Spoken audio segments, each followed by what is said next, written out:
Sebagai wali Allah, Mbah Soleh Darat juga dikenal memiliki banyak karomah. Makamnya pun menjadi tujuan ziarah banyak orang. Salah seorang wali terkenal yang suka mengunjungi makamnya adalah Gus Mik atau Kiai Hamim Jazuli. Dikisahkan, bahwa suatu ketika Mbah Soleh Darat sedang berjalan kaki menuju Semarang.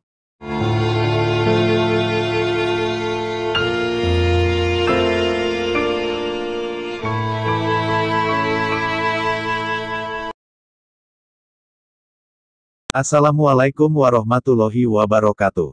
Kiai Haji Soleh Darat merupakan sosok ulama yang memiliki andil besar dalam pengembangan Islam di Jawa, khususnya di Semarang. Ayahnya yaitu Kiai Haji Umar, adalah ulama terkemuka, yang dipercaya Pangeran Diponegoro dalam Perang Jawa melawan Belanda di wilayah pesisir utara Jawa. Setelah mendapat bekal ilmu agama dari ayahnya, Soleh kecil mulai mengembara, belajar dari satu ulama ke ulama lain. Tercatat Kiai Haji Syahid Waturaja, belajar kitab fikih, seperti Fathul Qorib, Fathul Muin, Minhajul Qawim, dan Syar al-Khotib. Kiai Soleh Darat menimba ilmu di pesantren-pesantren pada zamannya, ia banyak berjumpa dengan kiai-kiai masyhur yang dikenal memiliki kedalaman ilmu agama, serta keluasan ilmu batin, dan kemudian menjadi gurunya. Di antara kiai-kiai masyhur tersebut salah satunya adalah Kiai Haji Muhammad Sahid, yang merupakan cucu dari Syaikh Ahmad Mutamakin, seorang ulama asal desa Kajen, Margoyoso, Pati Jawa Tengah, yang hidup di zaman Mataram Kartosuro pada sekitar abad ke-18. Dari syaikhnya itulah, ia belajar beberapa kitab fikih. Perjalanan keilmuannya berlanjut kepada Kiai Raden Haji Muhammad Sholih Ibnu Asnawi, di Kudus. Daripadanya beliau mengkaji kitab Al-Jalalain Asyuyuti. Di Semarang beliau mendalami Nahwu dan Shorof dari Kiai Ishak Damaran, kemudian belajar ilmu falak dari Kiai Abu Abdillah Muhammad Al-Hadi Ibnu Bakuni. Berlanjut kepada Kiai Ahmad Bafaki Ba'alawi, untuk kajian Jauharut Tauhid buah karya Syaikh Ibrahim Al-Lakoni dan Minhajul Abidin karya Imam Al-Ghazali. Tak pernah puas pengetahuan dan haus ilmu, itulah sifat setiap ulama.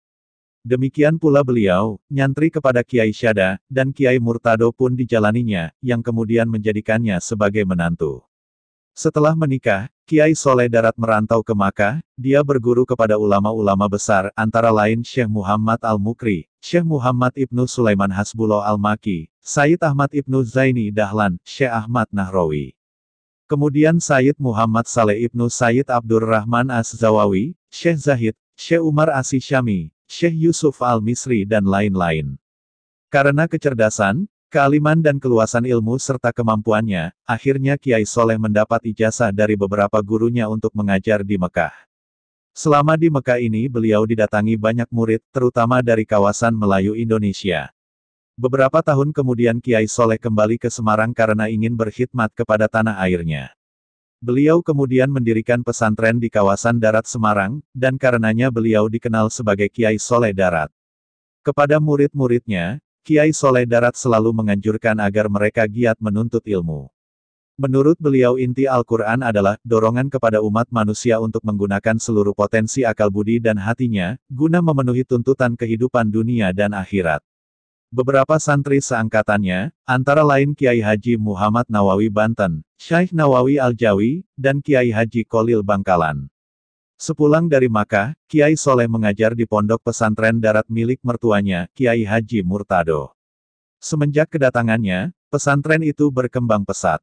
Di pesantren inilah lahir ulama-ulama seperti Hadratus Syekh Hashim Asy'ari sang pendiri Nahdlatul Ulama, Kiai Haji Mahfuz Termas yang pakar hadis dan pendiri pesantren Termas Pacitan.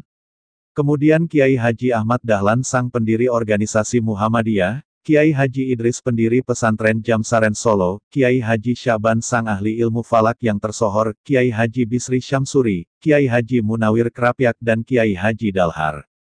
Salah satu muridnya yang terkenal tetapi bukan dari kalangan ulama adalah Raden Ajeng Kartini. Karena Kartini inilah, Kiai Soleh Darat menjadi pelopor penerjemahan Al-Quran ke bahasa Jawa. Menurut catatan cucu Kiai Soleh Darat, Kartini pernah punya pengalaman tidak menyenangkan saat mempelajari Islam.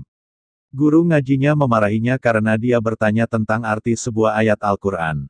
Kemudian ketika berkunjung ke rumah pamannya, seorang Bupati Demak, Kartini menyempatkan diri mengikuti pengajian yang diberikan oleh Kiai Soleh Darat. Saat itu beliau sedang mengajarkan tafsir surat Al-Fatihah. Kartini menjadi amat tertarik dengan Kiai Soleh Darat. Dalam sebuah pertemuan, Kartini meminta agar Al-Quran diterjemahkan, karena menurutnya tidak ada gunanya membaca kitab suci yang tidak diketahui artinya. Tetapi pada waktu itu penjajah Belanda secara resmi melarang orang menerjemahkan Al-Quran. Kiai Soleh Darat melanggar larangan ini. Beliau menerjemahkan Al-Quran dengan ditulis dalam huruf Arab gundul, atau pegon, sehingga tak dicurigai penjajah. Kitab tafsir dan terjemahan Al-Quran ini diberi nama Kitab Faid Ar-Rahman, tafsir pertama di Nusantara dalam bahasa Jawa dengan aksara Arab. Kitab ini pula yang dihadiahkannya kepada R.A. Kartini pada saat dia menikah dengan Raden Djoyodiningrat, Bupati Rembang. Kiai Soleh Darat tak pernah membanggakan diri dengan ketinggian ilmunya, bahkan beliau banyak merendah dalam pengantar kitab-kitabnya. Buku ini dipersembahkan kepada orang awam dan orang-orang bodoh seperti saya, tulis beliau di setiap kitab-kitabnya. Dalam terjemahan kitab Matan Al-Hikam beliau menulis, ini kitab ringkasan dari kitab Matan Al-Hikam karya Al-Alama Al-Arif Billah Asy-Syaikh Ahmad Ibnu Athaillah. Saya ringkas sepertiga dari asal, agar memudahkan terhadap orang awam seperti saya terjemahkan dengan bahasa Jawa agar cepat paham, bagi orang yang belajar agama atau mengaji. Berikut ini adalah daftar kitab-kitab yang ditulis Kiai Haji Soleh Darat. Majmuat Syariat Al-Kafiyat Lil Awam, Kitab Fikih. Al-Munjiyat, Metik Sangking Ihya Ulumuddin Al-Ghazali, Petikan Ihya Ulumuddin. Al-Hikam karya Ahmad bin Athaillah, terjemahan dalam bahasa Jawa. Lataif Al-Toharoh. Manasik Al-Hajj. Pasolatan, Tuntunan Solat. Sabil Wabid terjemahan Jauhar At-Tauhid, karya Ibrahim Lakoni.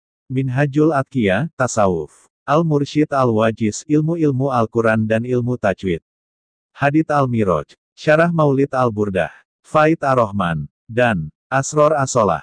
Semua kitab karya Mbah Soleh Darat cenderung memuat ajaran tasawuf. Meski membahas fikih, isinya pun banyak ajaran tasawuf. Kitab kecil bab solat dan wudu, Lataifut Toharah wa Asrorus Solah, juga berisi ajaran tentang tasawuf. Juga kitab Majmu' Syariat maupun Pasolatan ada muatan tasawuf di dalamnya. Terlebih dalam kitab yang memang membahas tentang tasawuf seperti Munjiyat, Minhajul Atqiyah fi Syarhi Marifatil Azkiyah, Tarjamah Al-Hikam, dan Syarah Al-Burdah. Mbah Soleh sering menukil pendapat dari Imam Al-Ghazali dalam karya-karyanya, amat kagum dan hormat kepada Hujatul Islam tersebut. Setiap selesai mengajar ngaji, Mbah Soleh menulis dengan pena tutul yang selalu dicampuri minyak wangi oleh beliau. Diterangi oleh temaramnya lampu teplok, di atas lembar demi lembar ia tuliskan gagasan, ide-ide dan ulasan-ulasannya. Suatu malam, Mbah Soleh kedatangan seorang tamu yang memakai pakaian khas Arab, berjubah dan memakai surban di kepalanya. Mbah Soleh sedang berada di ruangannya, menulis kitab Munjiyat, Metik Saking Ihya Ulumuddin. Oleh para santri, tamu tersebut disuguhi minum wedang sebelum diantarkan menemui Mbah Soleh.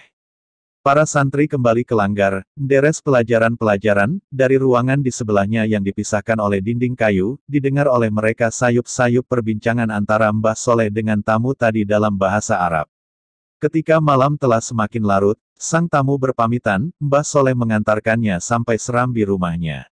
Usai salam dan melambaikan tangan di halaman langgar, tamu itu melangkah ke arah jalan besar. Dalam sekejap, ia menghilang dalam gelap malam. Niku wau sinten Kiai. Itu tadi siapa Kiai? Kadose dereng nate tindak meriki. Rasanya belum pernah datang ke sini. Tanya seorang santri senior, yang menyuguhi minum wedang tadi. Oh, iku mau Imam Al-Ghazali, itu tadi Imam Al-Ghazali, beliau merestui kitab yang kutulis, jawab Mbah Soleh kalem. Subhanallah, Masya Allah. Bukankah Imam Al-Ghazali sudah wafat ratusan tahun lalu Kiai? Ujar mereka takjub sambil bertanya-tanya. Ya, itulah karomah beliau. Mari kita berdoa tawasul kepada Imam Al-Ghazali agar ilmu kita diberkahi. Pungkas Mbah Soleh seraya menyuruh santrinya kembali ke langgar. Sebagai wali Allah, Mbah Soleh Darat juga dikenal memiliki banyak karomah. Makamnya pun menjadi tujuan ziarah banyak orang.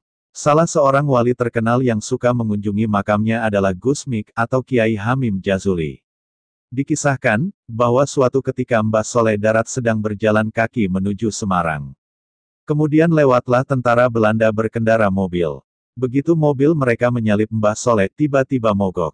Mobil itu baru bisa berjalan lagi setelah tentara Belanda memberi tumpangan kepada Mbah Soleh Darat. Di lain waktu, Karena mengetahui pengaruh Mbah Soleh Darat yang besar, pemerintah Belanda mencoba menyogok Mbah Soleh Darat.